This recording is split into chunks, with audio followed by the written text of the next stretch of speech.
18 வயசுல ரஞ்சி டிராபி விளையாண்டுட்டு இருக்கான். மேட்ச் ஆடிட்டு இருக்கான். டீமே மிகப்பெரிய ட்ரபிள் இருக்கு, சிரமத்துல இருக்கு. சாயங்காலம் மேட்ச் முடிஞ்சிருது. 40 ரன் அடிச்சிருக்கான். அடுத்த நாள் மேட்சுக்கு வந்து அவன் டீமை காப்பாத்தியே தீரணும். வேற வழி இல்ல, இல்லனா ஃபாலோ ஆன் ஆயிடும்.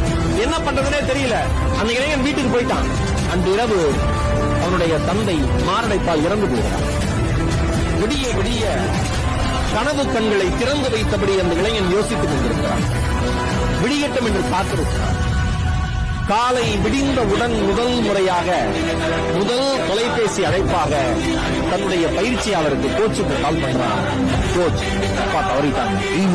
என்னப்பா சொல்ற? சரி சரி நீ பாரு.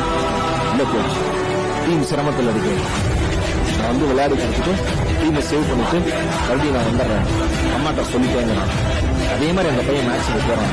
90 ரன்கள் அடிச்சு டீமை சேவ் பண்ணி கொடுத்துட்டு ஃபாலோ வந்து காப்பாற்றிட்டு மறுபடியும் வந்து அப்பாவோட இறுதிச்சடங்களை கலந்துக்கிறான். அந்த அப்பாவிற்கு அந்த பையன் நாளைக்கு இந்தியாவிற்காக விளையாடுவான்னு தெரியாது. அவன் தான் கிங் கோலி என்று பெயர் பெறுவான் என்றும் தெரியாது.